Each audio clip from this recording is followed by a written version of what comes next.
Hello dear students. तो last video में हमने क्या देखा था, हैना का कैरेक्टर स्केच दिया था, है ना। देखा था क्योंकि जो आपके क्वेश्चन पेपर में जो 6 मार्क्स के क्वेश्चन होते हैं जो लास्ट लास्ट में होते हैं, तो वो कैरेक्टर स्केच वाले जनरली होते हैं। तो डियर स्टूडेंट्स, अब जो क्वेश्चंस मैं अपलोड कर रही हूँ वो बहुत ही ज़्यादा इम्पोर्टेंट है ना, और इनके एग्ज़ाम में आने की जो पॉसिबिलिटी है बहुत ही ज़्यादा है। और इसीलिए आप इनको अच्छे से प्रिपेयर कर लो ताकि आपको पूरे के पूरे मार्क्स जो हैं वो इंग्लिश पेपर में मिल सकें। तो सबसे पहले तो इस चैनल को सब्सक्राइब कर लो ताकि सारे वीडियोस इम्पोर्टेंट क्वेश्चंस के और इम्पोर्टेंट जो टीचिंग्स है आपको समय पे मिल सके, और आपका प्रिपरेशन जो है वो बहुत ही आसानी से बोर्ड एग्ज़ाम के लिए हो सके। तो चलो हम स्टार्ट करते हैं। आज डॉक्टर सदाओ का कैरेक्टर स्केच देखेंगे।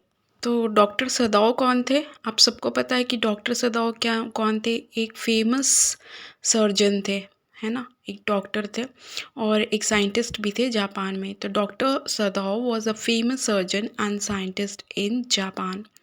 He had great influence of his father upon his life. उसका जो इन्फ्लुएंस था, उसके लाइफ में जो इन्फ्लुएंस था यानी जो प्रभाव था, वो उनके पिताजी का था। बहुत ज़्यादा ग्रेट इन्फ्लुएंस यानी बहुत ज़्यादा प्रभाव था। Sadao education was his father's main concern. तो उसके फादर जो है, जैसे कि सबके पिताजी जो होते हैं उनके एजुकेशन के लिए कंसर्न होते हैं, उसी तरह से सदाओ के फादर जो थे वो उनके एजुकेशन के लिए काफ़ी ज़्यादा कंसर्न थे, काफ़ी ज़्यादा चिंतित थे। और इसलिए उन्होंने क्या किया कि अपने बेटे को सर्जरी स्टडी करने के लिए अमेरिका भेजा। So he sent his son to America to study surgery and medicines. ठीक है, तो सर्जरी और मेडिसिन्स दवाइयों का अध्ययन करने के लिए उन्होंने अपने बेटे को अमेरिका भेजा। And by the time he died, और उसके पश्चात उसकी पढ़ाई के दौरान ही उनकी मृत्यु हो गई। And by the time he died he felt in love with a girl हना, और उसे एक लड़की से प्यार हो गया जिसका नाम क्या था, Hana. He felt in love with Hana only after he was sure, और वो तभी हुआ जब वो श्योर था। Only after he was sure that she was Japanese, हुआ जब उसको बिल्कुल निश्चित था कि वो जापानीज लड़की थी। ऐसा क्यों हुआ? As his father would disapprove the girl, और क्योंकि उसके जो फादर होंगे ना वो उसको एक्सेप्ट नहीं करेंगे जब तक कि वो जापानीज नहीं होगी। As his father would disapprove the girl if she was not Japanese, अगर वो जापानीज नहीं हुई तो। और अब ना बच्चों, बहुत ही इंपॉर्टेंट लाइंस हैं। एज ए डॉक्टर सदाओ की जो मेन कैरेक्टर थी वो किस तरह से था, वो कैसा व्यक्ति था, इसको हमको क्या करना पड़ेगा, लास्ट में डिस्क्राइब करना पड़ेगा। तो आप ध्यान से सुनो। एज ए डॉक्टर, एक डॉक्टर के बतौर mister Sadao was true to his profession. वो जो मिस्टर सदाओ थे वो अपने प्रोफेशन के लिए, अपने व्यवसाय के लिए बहुत ही ज़्यादा सही थे। For him saving a person's life was the most priority, और उनके लिए ना एक एक पर्सन के हिसाब से एक व्यक्ति की जो जान होती है उसको बचाना जो है वो मोस्ट प्रियोरिटी है।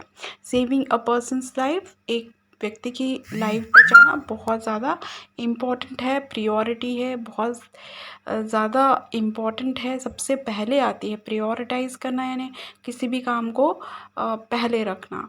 ठीक है, नो मैटर, बिल्कुल फ़र्क नहीं पड़ता। No matter if the person is belonging to enemy nation, वो जो पर्सन है, इफ़ द पर्सन, अगर वो पर्सन है वो दूसरे दुश्मन राष्ट्र को का है तो उससे भी कोई फ़र्क नहीं पड़ता। In the story despite a strong resistance, despite यानी इसके बावजूद कि स्ट्रॉन्ग रेजिस्टेंस था उसको नहीं लाने की लोगों की समझाइश थी कि उसे नहीं लाना चाहिए घर में। लोग ऐसा बोल रहे थे कि रेज़िस्टेंस कर रहे थे, यानी उसे रोकना चाह रहे थे कि एनिमी सोल्जर उनके घर में प्रवेश ना करे। फिर भी डॉक्टर सदाओ ने क्या किया, उसे अपने घर में लाए और उनका क्या किया, उन्होंने ट्रीटमेंट किया। ही रिमेन्ड फर्म, वो बड़े निश्चित थे, फर्म थे और अपने डिसीजन में, और in attending the wounded enemy soldier, और उन्होंने उस एनिमी सोल्जर, उस शत्रु सैनिक का क्या किया, अटेंड किया, उनको उनका ट्रीटमेंट किया। And giving him shelter in his house, और उन्होंने उन्हें आश्रय दिया, शेल्टर दिया अपने हाउस में। तो इस डिसीजन में वो फर्म ही थे। Choosing between patriotism and humanity, तो अगर उसे पेट्रियाटिज़म यानी देशभक्ति और ह्यूमैनिटी यानी मानवता के बीच दोनों एक का चुनाव करना पड़ा, तो डॉक्टर सदाव चूज़ ह्यूमैनिटी। डॉक्टर सदाव ने ह्यूमैनिटी को चूज़ किया, उन्होंने मानवता को चूज़ किया। And honoured the ethics of his medical profession, और उसने अपने जो मेडिकल प्रोफेशन था, अपनी जो चिकित्सीय जो उनकी ऑक्यूपेशन था ना, उसके एथिक्स को, उसके वैल्यूज़ को, उसके महत्व को उन्होंने उसकी नैतिकता को ऑनर करने का सोचा, उसको ही ज़्यादा महत्व उसने दिया। ठीक है, तो वैल्यूज़ को, मोरालिटी को, नैतिकता को डॉक्टर सदाव जो है वो ज़्यादा प्रेफरेंस देते हैं। और इस तरह से ही वॉज काइंड हार्टेड, उनका हृदय जो था बहुत ही ज़्यादा दया से भरा हुआ था।